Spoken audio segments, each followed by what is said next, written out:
Hello students, आज का हमारा टॉपिक है डिस्काउंट। डिस्काउंट समझने से पहले हमें तीन चीजों में रिलेशन जानना जरूरी है। कॉस्ट प्राइस क्या होता है, एमआरपी क्या होता है, मैक्सिमम रिटेल प्राइस, और सेलिंग प्राइस क्या होता है। तो पहले हम सबसे पहले इन तीनों में रिलेशन समझते हैं, उसके बाद फिर हम डिस्काउंट टॉपिक के ऊपर आते हैं। कुछ क्वेश्चंस भी हम करेंगे। तो सबसे पहले कॉस्ट प्राइस, एमआरपी और एसपी। तो सबसे पहले एमआरपी और एसपी में रिलेशन समझते हैं कि एसपी और एमआरपी में क्या रिलेशन है। मान लेते हैं एमआरपी है 200, तो क्या सेलिंग प्राइस 240 हो सकता है या नहीं हो सकता, बाद में देखते हैं। यदि एमआरपी 200 है तो क्या सेलिंग प्राइस 200 हो सकता है।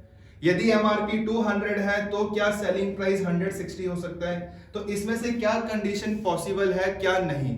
तो प्रैक्टिकली यदि हम देखें तो जो सेलिंग प्राइस होगा वो एमआरपी से ज्यादा नहीं हो सकता, मतलब ये वाली कंडीशन गलत है। जो सेलिंग प्राइस है वो एमआरपी के बराबर हो सकता है, मतलब हम सेम रेट का बेच सकते हैं। एमआरपी अगर 200 है तो 200 का ही हम बेच सकते हैं, तो मतलब ये वाली कंडीशन पॉसिबल है। और यदि एमआरपी 200 है तो 200 वाली चीज को हम 160 का बेच सकते हैं, 150 का बेच सकते हैं, 100 का बेच सकते हैं। वो हमारी मर्जी कि हम कितना कम का बेचें। तो ये वाली कंडीशन भी पॉसिबल है, ये वाली पॉसिबल नहीं। तो 200 वाली चीज हमने 160 की बेची, तो ये जो 40 रुपीज का गैप है, 200 वाली चीज हमने 160 की बेची, ये जो 40 रुपीज का गैप है, ये 40 रुपीज का गैप यहाँ कहलाएगा डिस्काउंट। हमने 40 रुपीज का डिस्काउंट दिया। तो यदि आपसे डिस्काउंट पूछा जाए, कोई ये फॉर्मूला नहीं है, ये जनरल बात बता रहा हूं कि डिस्काउंट यदि निकालना हो तो आप डिस्काउंट कैसे, किस तरीके से निकालेंगे। एमआरपी में से आप सेलिंग प्राइस माइनस कर देंगे, डिस्काउंट आ जाएगा। एमआरपी कितना है 200 और सेलिंग प्राइस कितना है 160, तो 40 रुपीज क्या बन गया, डिस्काउंट बन गया। जनरल बात है, कोई फॉर्मूला नहीं है। और यदि डिस्काउंट परसेंटेज पूछा जाए तो डिस्काउंट परसेंटेज किस तरीके से निकलेगा। Discount percentage is equals to, जैसे हम प्रॉफिट परसेंटेज निकालते हैं, प्रॉफिट परसेंटेज बराबर है profit by CP into 100। CP के ऊपर निकालते हैं क्योंकि वो प्रॉफिट है। अब ये डिस्काउंट है, डिस्काउंट किसके ऊपर कैलकुलेट होता है, एमआरपी के ऊपर कैलकुलेट होता है। तो डिस्काउंट परसेंटेज निकालना है तो ऊपर आ जाएगा डिस्काउंट, नीचे आ जाएगा एमआरपी, और मल्टीप्लाई आप किससे करेंगे, 100 के साथ, तो ये डिस्काउंट परसेंटेज आ जाएगा। ठीक। और यदि 200 वाली चीज आप 200 का ही बेचते हैं तो इस वाले केस में नो डिस्काउंट, मतलब एमआरपी और एसपी क्या हो जाएंगे, इक्वल हो जाएंगे। इतना क्लियर हुआ। एमआरपी और एसपी में क्या रिलेशन बना, ये रिलेशन बना। अब बात करते हैं सीपी और एमआरपी की। मान लेते हैं सीपी यदि 200 है तो एमआरपी क्या आप 200 फिक्स करेंगे, नहीं, 200 से ज्यादा करेंगे क्योंकि आपने प्रॉफिट भी कमाना है। और हो सकता है कि कोई कस्टमर आपसे डिस्काउंट मांगे तो डिस्काउंट देने के बाद भी आपको प्रॉफिट हो, तो जो एमआरपी होगा वो आप फिक्स करोगे 200 से ऊपर। वो आपकी मर्जी कितना फिक्स करोगे, 240 फिक्स कर सकते हो, 250 फिक्स कर सकते हो, 260 फिक्स कर सकते हो। तो मान लेते हैं 240 फिक्स किया। यहां जो 40 रुपीज का गैप है, इस गैप को हम क्या कहेंगे, ये प्रॉफिट नहीं है आपका, प्रॉफिट इसमें इंक्लूड है लेकिन इसको हम प्रॉफिट नहीं कहेंगे। क्यों नहीं कहेंगे, क्योंकि हो सकता है कि कोई कस्टमर आपसे डिस्काउंट भी मांग ले, तो डिस्काउंट घटाने के बाद प्रॉफिट बनेगा। तो ये 40 रुपीज का कहलाएगा। इस 40 रुपीज को हम कहेंगे मार्कअप। इतने रुपए से आपने मार्क अप किया हुआ है, मतलब जो एमआरपी है वो सीपी से 40 रुपीज ऊपर है। तो ये फॉर्मूला अगर लिखना है तो लिख लो। फॉर्मूला क्या बन जाएगा, मार्कअप यदि आपने निकालना है तो एमआरपी में से सीपी आप घटाएंगे तो मार्कअप बन जाएगा। और यदि मार्कअप परसेंटेज पूछा जाए आपसे, मार्कअप परसेंटेज, मार्कअप हम करते किसको हैं, मार्कअप किया किसको, इस वाले केस में सीपी को। तो मार्कअप परसेंटेज यदि निकालना है तो किसके ऊपर निकलेगा, सीपी के ऊपर निकलेगा। तो मार्कअप परसेंटेज निकलेगा, ऊपर आ जाएगा मार्कअप, नीचे आ जाएगा सीपी, और इनटू किससे कर दोगे, 100 के साथ। तो इस तरीके से हम मार्कअप परसेंटेज आ गया। तो सीपी और एमआरपी में क्या रिलेशन बना, एक ये और एक ये। क्लियर इतना, ठीक। अब कुछ क्वेश्चंस हम देखते हैं। पहला question, a trader markup his goods by 30% and then he offers a discount of 10%. Find the net profit or loss percentage that he makes. ठीक, तो मान लेते हैं इस क्वेश्चन में जिस आर्टिकल की बात हो रही है उसका सीपी कितना है, 100%। कितने से मार्कअप हुआ? 30% मार्कअप हुआ। तो एमआरपी कितना बनेगा?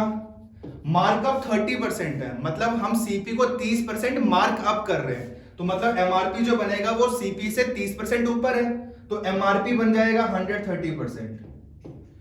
इसके बाद डिस्काउंट भी दिया जा रहा है। डिस्काउंट किसके ऊपर कैलकुलेट होता है? पीछे मैंने बताया था एमआरपी के ऊपर कैलकुलेट होगा।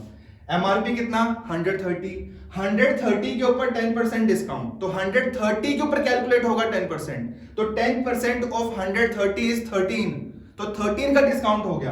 तो 130 में से यदि 13 का डिस्काउंट मिल गया, 13 का डिस्काउंट हो गया, तो सेलिंग प्राइस कितना बना? 117%। खरीदा कितने का था? 100 का। बेचा कितने का? 117 का। तो प्रॉफिट कितना हुआ? 17%। तो इस वाले केस में प्रॉफिट हो रहा है जो कि कितना परसेंट है? 17%। इस क्वेश्चन से आपको तीनों में रिलेशन भी समझ आ गया होगा कि सीपी को मार्कअप से बढ़ाया एमआरपी बना, और एमआरपी को डिस्काउंट से घटाया सेलिंग प्राइस बना। क्लियर? चलते हैं नेक्स्ट क्वेश्चन पे। Question number 2। In spite of giving a discount of 9.09%, a trader made a profit of 11.11%. By what percentage did he mark up his goods? तो इस वाले क्वेश्चन में क्या निकालना है? मार्कअप परसेंटेज निकालना है। यहां पे ये क्या दिया हुआ है? डिस्काउंट परसेंटेज, और ये क्या दिया हुआ है? Profit percentage. अब आपको परसेंटेज के फ्रैक्शंस भी याद होने चाहिए, तो मैं मान के चल रहा हूं कि आपको परसेंटेज की फ्रैक्शनल वैल्यूज याद हैं।